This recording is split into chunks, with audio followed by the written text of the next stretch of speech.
Предлагаю вашему вниманию вот такие простые теплые пинетки. Сапожки они будут выполнены из пряжи двух цветов. Идеально подходит под холодную погоду: весна, осень и зима. Я их связала уже из полушерстяной и шерстяной пряжи. Они будут держать тепло. Тройная подошва. Подошвы вязаные и фетровая прослоечка.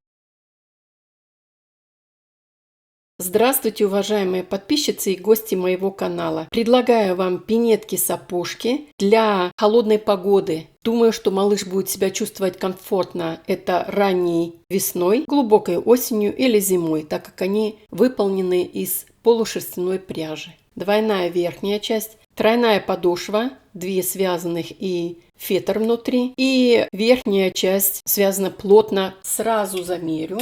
Чуть больше 10 сантиметров. Пяточка 4, пальчики 5. Высота бортика до начала бортика 2,2. Глубина мысика 3,8. Ширина 4,5. И высота полностью изделия, начиная от верхней точки и заканчивая началом подошвы, 7 сантиметров. Высоту вы можете выбрать сами. Если это Заполярье или где-то Якутия, очень холодно, конечно, идеальный вариант связать малышу до коленочек, чтобы вот как раз все было закрыто. Пинетки очень простые. Для украшения я выбрала принтовую пряжу верхнюю, которую я использовала. Она по цвету подходит под основную пряжу. Так как она принтовая, выглядит очень интересно, потому что крестики получились разного цвета. Если вам понравилась такая модель, оставайтесь вместе со мной и будем вязать вторую пинетку. Для вязания такой пинетки ко мне понадобится 2 вида пряжи. Меланж состоит из 2 цветов: белый и нежно-голубой. Я буду вязать в 2 нити. Для верхней части пинетки я буду использовать принтовую пряжу.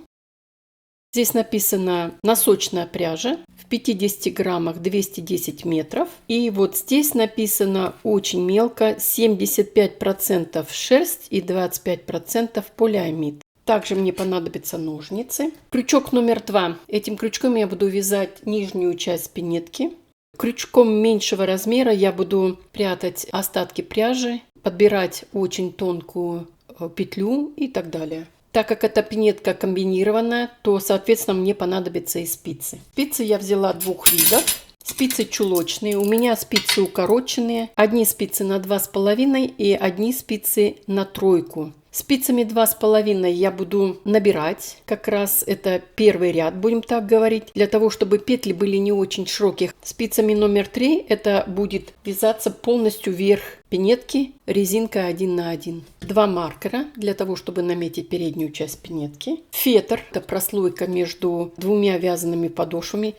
Она составляет 2 миллиметра. Очень хорошо гнется и очень теплая. Иглой я буду кетлевать свое изделие, вот эту часть. Можно это сделать крючком и вышивать. Игла у меня тупая, она предназначена как раз для вязаных изделий, для того, чтобы не зацеплять постороннюю пряжу. Вот такой иглой очень легко шить. Итак, я приступаю. Вязание изделия начинаю с подошвы. У меня провязано 2 подошвы и 1 фетровая стелька. Это толстая подошва, вот посмотрите ее толщина. Вязаные подошвы одинаковые. Фетровую подошву я вырезала по размеру вязаной подошвы. Чуть-чуть оставила расстояние, чтобы она плотность покрывала всю подошву. Так как 2 подошвы одинаковые, роли не играет, с какой подошвы я начну вязать. С той подошвой, которой я начну вязать, она будет внутренняя. И следующая, которая останется, будет внешняя подошва. Одну убираю в сторону и начну заниматься вывязыванием бортика. Подошва состоит из 17 воздушных петель. По окончанию работы 72 петли. Обратите внимание, подошву сбоку начинаю. Вот он у меня окончание работы. Это получается пятку я уже провязываю, поэтому подошва у меня не симметричная. На моем канале довольно много видео по вязанию подошвы. Есть более подробно. Есть раннее видео, я его откоррегировала и сделала новые видео. Есть короткие видео, поэтому вы можете выбрать сами. Но если вам такая подошва не подходит, и вы умеете вязать свою подошву, добро пожаловать со своей подошвой. Первый ряд у меня будет нулевой ряд. Я его за ряд не считаю, так как он даст мне возможность делать ровно 90 градусов. Разворачиваю подошву лицевой стороной. Вот она лицевая сторона, изнаночная сторона видно. Я оставляю хвостик. Она выглядит немножко по-другому. Плотно укладываю крючок на заднюю часть пинетки и вкалываю вот как раз в середину. Разворачиваю изнаночной стороной ко мне, чтобы вам было удобно видно. Можно спокойно растягивать изделие. Вот видите, это все встанет потом на свое место. Вот петлю растянула и в рядом стоящую петлю вкалываю крючок и образовывается уголок. Провязываю вместе, закрепляю. Петля, которая была второй, будет первой, и это будет постоянно повторяться. В рядом стоящую петлю вкалываю крючок, образовывается уголок, провязываю вместе. Столбик без накида. Вторая петля становится первой. В рядом стоящую петлю вкалываю крючок, уголок, провязываю вместе, столбик без накида и так далее. Процедура эта несложная. Как я уже сказала, чтобы хорошо видеть, вы можете даже растягивать край подошвы. При вязании это все стянется назад. Провязала немного.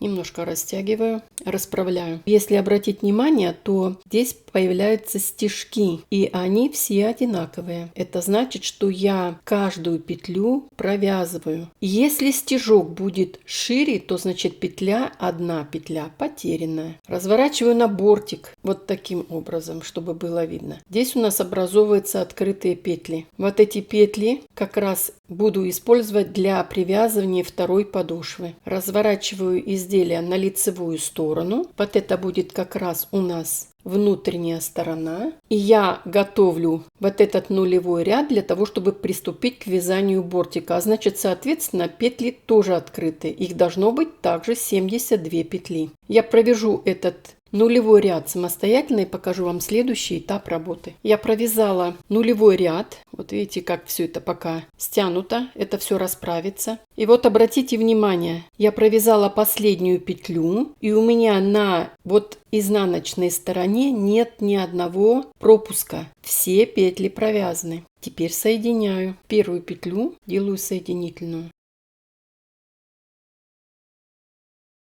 Закрепляю и из этой же петли буду формировать петлю.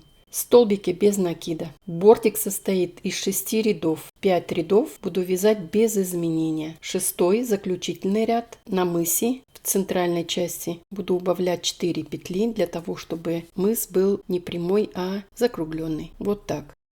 Нить, с которой я начинала вязать, вывожу ее на изнаночную сторону. Возьму крючок меньшего размера и немножко выведу его в середину. Всего лишь навсего подхвачу. Я провяжу 5 рядов в высоту бортика и покажу последний 6-й заключительный ряд, когда я убавляю на мысе 4 петли.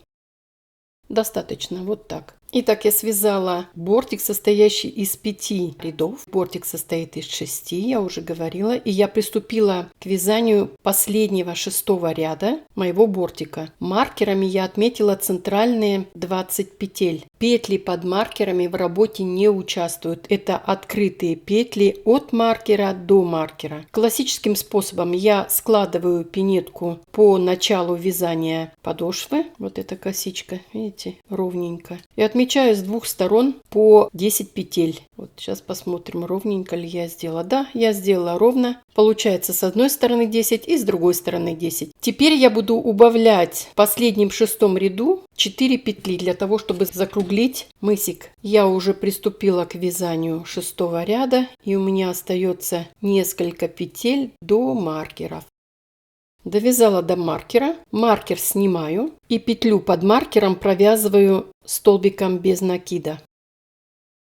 Со следующей петли я буду уже убавлять петли. Буду я это делать только за полупетлю. Раскалываю петлю на 2 части, переднюю часть забираю, во второй петли точно так же. Провязываю вместе столбик без накида. Первая петля убавлена. Интервал между убавлениями будет 4 петли. 1, 2, 3, 4. Вновь убавление. Таким же способом раскалываю петлю, забираю переднюю часть, вторая петля точно так же. Провязываю вместе столбик без накида. 2 петли убавлено. Мне нужно еще убавить 2 петли и провязать 6-й заключительный ряд моего бортика до конца. Я это сделаю самостоятельно и покажу вам следующий этап работы. Бортик готов, состоит из 6 рядов. В 6-м ряду убавила 4 петли, и теперь у меня уже в работе не 72, а 68 петель. Я маркерами вновь отметила центральные 32 петли. Это значит, на переднюю часть немножко меньше, чем на заднюю. Принцип распределения маркеров такой же, как я и делала предыдущий раз. Складывала пинетку наполовину подошву и размечала. 32 петли. Мыс я начну вязать с 8 центральных петель. 32 минус 8 будет 24. 24 это на 2 стороны и на прибавление. Центральный мыс будет состоять у меня из 12 петель. Это значит, впоследствии мне нужно будет прибавить еще несколько петель. 24 поделить на 2 это будет 12. Значит, с 13 петли я начинаю вязать. 2, 4, 6, 8, 10, 12. С 13 петли. Вот с этой. Буду вязать за полную петлю, значит, за 2 части. Закрепляю. И из этой же петли вновь вывязываю уже полноценную петлю. Одновременно остаток пряжи ввязываю в вязание. 1, 2, 7 и 8. Я провязала центральные 8 петель. Обязательно проверяю. С другой стороны, можно ошибиться и будет не очень приятно, если мыс будет готов и он будет скошенный. 2, 4, 6, 8, 10, 12. Все отлично. На каждую сторону по 12 петель. Теперь я буду прибавлять на мыс петли. Как я уже сказала, мыс мой будет состоять из 12 петель. Значит, это мне нужно прибавить еще 4 петли. Первая соединительная петля и вторая соединительная петля. Без петли подъема разворачиваю вязание, нитью перекрываю первую петлю и со второй петли начинаю вязать. 1, 2, 8 и появилась новая 9-я петля. С другой стороны, крючок располагаю с внешней стороны, вкалываю его вовнутрь, получается, своего вязания, подхватываю нить, провязываю соединительной петлей. Повторяю. Разворачиваю вязание на лицевую сторону. И здесь очень хорошо видно первая петля и вторая петля. Так как я прибавляю, я буду вязать со второй петли. 1, 9 и 10-я новая петля. У меня уже в работе 10 петель. 2 последующие петли, которые надо прибавить, вяжутся аналогично. Я это сделаю самостоятельно и покажу вам следующий этап работы. Количество петель на мыс я набрала. У меня составляет 12 петель. Теперь я буду продвигаться до маркеров, оставляя 12 центральных петель. Первая соединительная петля. Вторая соединительная петля. Разворачиваю вязание. Первую петлю перекрываю нитью. Вторую петлю пропускаю. И с третьей петли начинаю вязать. 1, 2, 11 и 12. У меня по-прежнему 12 петель. Я нисколько не прибавила. С другой стороны, по такому же принципу подбираю первую соединительную петлю и вторую.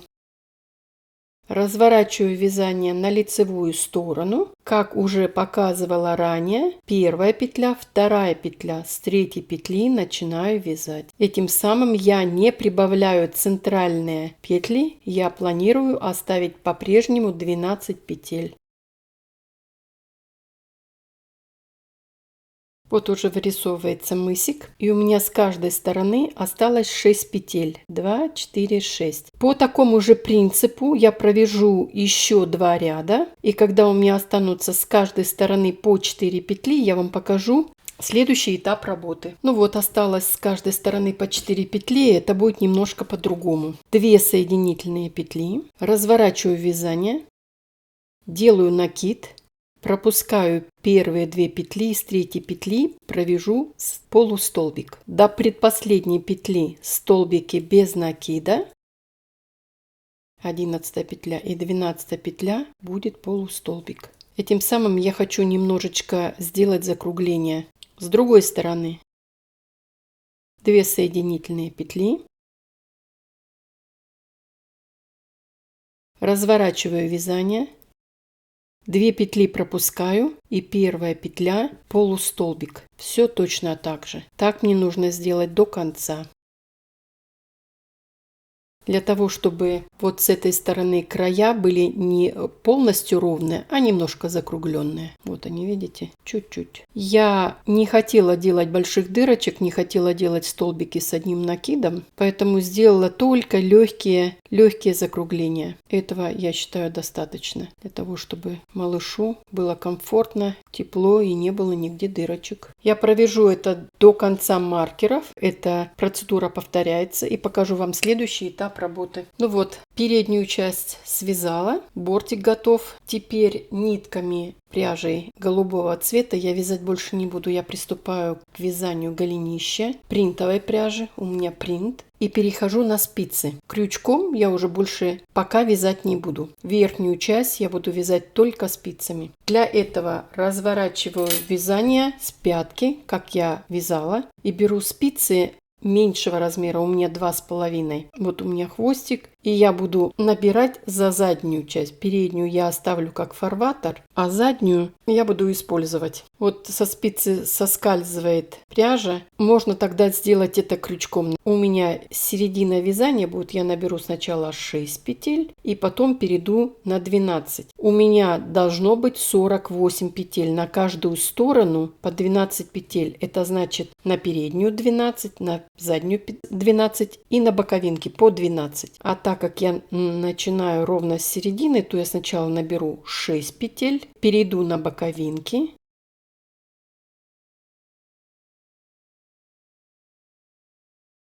Четыре, 5 и 6. Перейду на боковинки, наберу 12 петель, перейду на переднюю часть, наберу 12 и так далее. У меня должно получиться 48 петель. Я наберу это самостоятельно и покажу вам следующий этап работы. Я набрала на 5 петель, потому что я на пятки поделила 12 петель по 6 петель, чтобы прям у меня шов был ровно на середине, на пяточной. Теперь перехожу на спицы большего размера. Это у меня 3. И буду вязать резинкой 1 на 1. Лицевая и изнаночная. Вот так. Вот таким образом. Спицу меньшего размера убираю. Так мне нужно провязать 40 рядов в высоту резинкой 1 на 1 спицами номер 3. Я провяжу это самостоятельно и покажу вам заключительный этап работы верхней части пинетки. Это кетлевка. Ну вот, 40 рядов связала. И перед тем, как начать кетлевать, мне надо проверить внутреннюю сторону. Вот. Что у меня осталось? Вот этот остаток пряжи у меня остался. Поэтому мне надо вывести вот эту нить наружу, вернее с изнанки на лицо. Теперь мне надо немножко закрепить, чтобы это вязание не распустилось. Всего лишь чуть-чуть. Теперь вот эти остатки. Это все будет ввязываться в вязание, поэтому мне надо всего лишь навсего только наверх вязать, чтобы оно не мешалось. Я подготовила уже иглу. Я думаю, это немножко много, большая длинная нить, но уже отрезала. Теперь я буду кетлевать. Как я это делаю? Так как я знаю, что это середина, поэтому я и начала. Мне это удобно с этой стороны. Я подбираю первую петлю. И из этой же петли вновь вывязываю следующую. Забираю следующую петлю. У меня получается наклон в одну сторону, а мне надо петлю развернуть, поэтому я вновь возвращаюсь в эту петлю и следующая. Процедура эта несложная, но и в то же время нужно быть внимательным. Здесь в данном случае удобно, потому что у меня есть фарватер. Это первое. Здесь вот мне вот эта вот нить мешает. Вот она, видите? Вот она прямая петля. Теперь я вторая петля. Для того, чтобы ее развернуть, следующая петля, так как у меня фарватер, вот эта вот линия, так как я половинки петель оставила, мне очень это удобно. И оно будет прятаться в процессе ввязывания. Вот посмотрите, вот видите, так как здесь другого цвета, здесь очень хорошо видны стежки и петля развернутая. Она прошита с одной стороны и прошита с другой стороны. Так это будет повторяться постоянно, для того, чтобы каждая петля была развернута, она была с двух сторон прошита.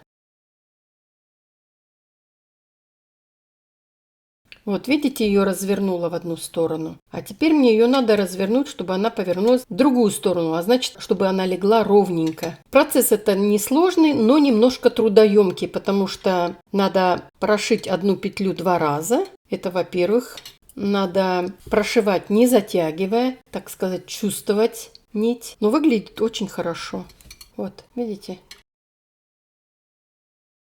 В процессе я буду прятать вот остатки пряжи от голубой. Так мне нужно прокитлевать до самого конца. Я сделаю это самостоятельно и покажу вам следующий этап работы. Верх пинетки готов. Выглядит красиво, но немножко чего-то не хватает. Не хватает, конечно, украшений. Хоть это домашние пинетки, я подумала, что при таком цвете, то, что они такие теплые, конечно, они не выходные, они для дома, скорее всего. Но все равно красота, она есть красота. Поэтому я решила украсить низ бортика вышивкой и полоской. Чем я сейчас буду заниматься? Самый низ, самый первый ряд, намечаю его и буду заниматься вышивкой. Вышивка крестом делается очень просто, свободненько, через интервал. Кресты, они через интервал идут. Уже совсем по-другому смотрится оригинально, хотя и в то же время очень просто. Применить мастерство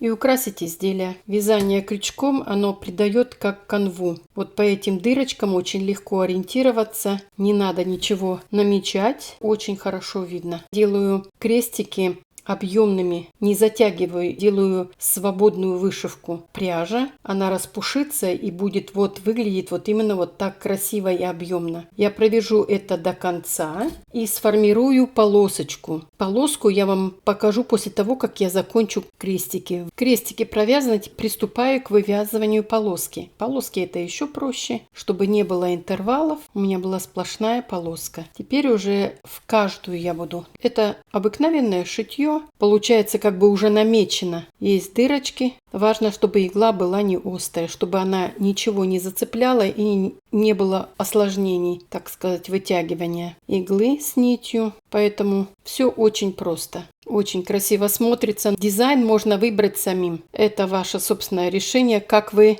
будете делать. Выберите мою методу или выберите свой дизайн. Все зависит от вас. Я провяжу это до конца и покажу вам следующий этап работы. Ну вот и этот объем работы выполнен. Смотрится очень красиво. Мне даже очень нравится, что они разноцветные. Здесь сочетание, это значит несколько цветов. Теперь мне остается последний этап работы в этих пинетках. Это привязать вторую подошву и вставить фетровую стелечку. Буду это делать также принтовой пряжей по внешней стороне подошвы соединительными петлями. Я ищу условную середину, пальцами намечаю, вот так расправляю, чтобы не было скосов, и вкалываю крючок в 2 петли. Получается полную петлю внешней подошвы и полную петлю внутренней подошвы. Буду провязывать соединительными петлями очень свободно, чтобы дать возможность растянуться 2 подошвам. Обязательно смотрю, чтобы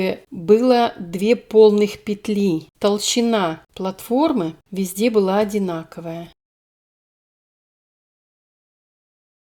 Я провяжу до вот этого места после закругления и покажу, как я провязываю 3 слоя. Внешний, серединку, фетровую прослоечку и внутренний вместе. Составила расстояние. Аккуратненько крючком Все вот эти хвостики, которые у нас остались, я их заправляю. Это мягкая пряжа. И главное, чтобы не было узелков. И вот теперь попытаюсь вставить аккуратненько прослоечку между двумя подошвами. Я ее делаю один в один. Подошва еще новая, и она не растянулась. Мне нравится вот такой вариант. У меня достаточно фетра, поэтому я его делаю, чтобы он был прям под самый краешек. И он даже выглядывает. Он в процессе вывязывания встанет на свое место. Также продолжаю вязать свободно.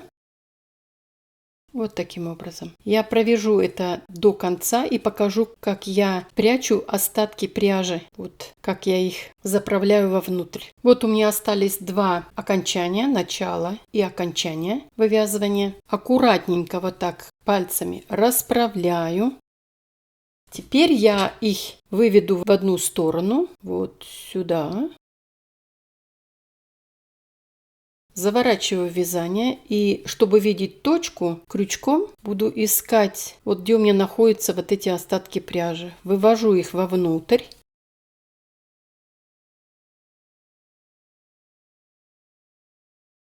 Связываю их вместе с собой. Первый узел я делаю свободный, чтобы не деформировать петлю. А вот уже второй контрольный, он уже основательный.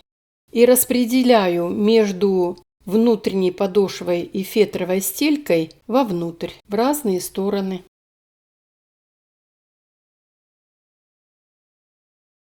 Остатки отрезаю.